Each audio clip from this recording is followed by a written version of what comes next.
तो next question पूछा है कि गृहस्थ श्रावक के जीवन में संवेदना, करुणा और वीतराग भाव में कैसे तालमेल बिठाया जाए। अगर मैं आपसे कहूँ कि बिठाने की जरूरत नहीं है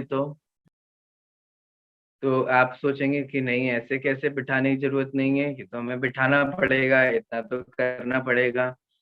देखिए एक्चुअली क्या होता है ना, जिसके एक्चुअल में वीतरागता होती है ना, उसको कुछ तालमेल बिठाना नहीं पड़ता।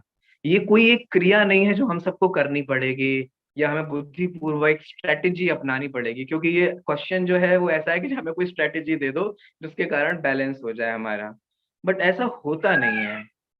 अगर नहीं हो पा रहा है ना, तो आप समझ लीजिए कि कहीं ना कहीं तो हमारा मिसकंसेप्शन है। कहीं ना कहीं अगर नहीं हो पा रहा है ना, तो निश्चयाभास, व्यवहाराभास, अव्याभास कहीं ना कहीं तो वो रह गया है, जिसके कारण वो नहीं हो पा रहा है। क्योंकि एक्चुअल में जो होता है ना, वो उसको पूछना नहीं पड़ता। अब कैसे होता है, थोड़ा बहुत हिंट भले ही मैं इसका कर दूं। संवेदना, करुणा, ये एक ही जैसा है। संवेदना माने समान रूप से वेदन करना।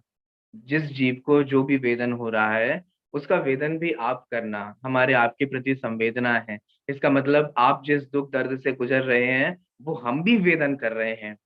करुणा, करुणा भी यही होती है। दूसरों को दुखी देख करके खुद दुखी हो जाना, उसको करुणा कहते हैं। करुणा स्रोत बहे दुखियों पर, बोलते हैं कि नहीं बोलते हैं, कि किसी दुखी जीव को अगर हम देख लें तो मेरे करुणा का स्रोत बह जाए, माने उसको दुख देख करके मेरे हृदय में दुखपना आ जाए, उसको कहते हैं करुणा। ठीक है। और वीतराग दशा, हम सभी समझते हैं कि ये जो भाव हैं वो चारित्र मोहनीय के मंद उदय के कारण होने वाले भाव है। वीतराग भाव जो है वो चारित्र मोहनीय के अपोजिट है। माने वो कषाय, ये कषाय रूप है, वो निष्कषाय है, वीतराग रूप है। अब बैलेंस क्या होता है? बैलेंस ये होता है कि जो जिस गुणस्थान में होता है ना, उसके उस गुणस्थान के अनुसार भाव होते हैं। ये इतनी सी बात है। अगर कोई जीव चौथे गुणस्थान में है ना, तो उसको चौथे गुणस्थान वाली करुणा आएगी। आप समझने की कोशिश करना। अगर कोई छठवें सातवें गुणस्थान में है, तो उसको छठवें सातवें गुणस्थान वाली करुणा आएगी।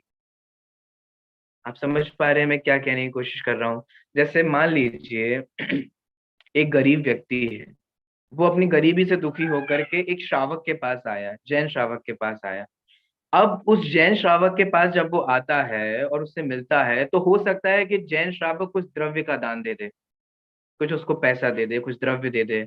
आप गणेश प्रसाद जी वर्णी के बारे में देखते होंगे, उनके पास कोई भी ऐसा जीव आता था, तो वो अपनी धोती, अपने पास जो कुछ होता था, अपने पास ड्राई फ्रूट्स हैं, कुछ है, तो वो सब कुछ दे देते थे, खुद भले ही ऐसे होकर के आ जाएं। तो ये उनकी करुणा है, उनकी गृहस्थ अवस्था की, श्रावक अवस्था की करुणा है। अब कोई मुनिराज के पास आएगा तो मुनिराज क्या कहेंगे? लो मेरा पीछे का बंडल रख लो, मेरे पास तो और कुछ तो है नहीं। लो मैं तुम्हारी व्यवस्था करा देता हूँ, चलो घर चलो, मैं घर किसी के श्रावक के घर जा करके और उसकी व्यवस्था कराएंगे, नहीं। अब आप डिफ्रेंशिएट कर पा रहे हैं कि कैसी करुणा है? श्रावक की करुणा अलग है, मुनिराज की करुणा अलग है। श्रावक अलग रीति से करुणा करता है, मुनिराज अलग रीति से। अब कैसे करता है? अब आपको लगता है करता है, एक्चुअल में जो जिस गुणस्थान में होता है, उसके उस गुणस्थान के अनुसार करुणा होती है। बस इतनी सी बात है। अगर आप छठवें सातवें गुणस्थान में हैं, तो आपको तीन कषाय चौकली के अभाव रूप वीतरागता है, और संचलन कषाय के सद्भाव होने के कारण राग भाव, उतनी करुणा है।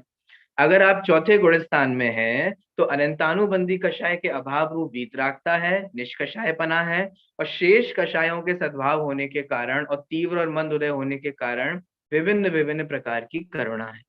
एक बात हमें ये भी ध्यान देना चाहिए कि सबकी करुणाएं अलग प्रकार की होती हैं, सबकी संवेदनाएं अलग प्रकार की होती हैं। कारण, क्योंकि सबका उदय अलग प्रकार का होता है।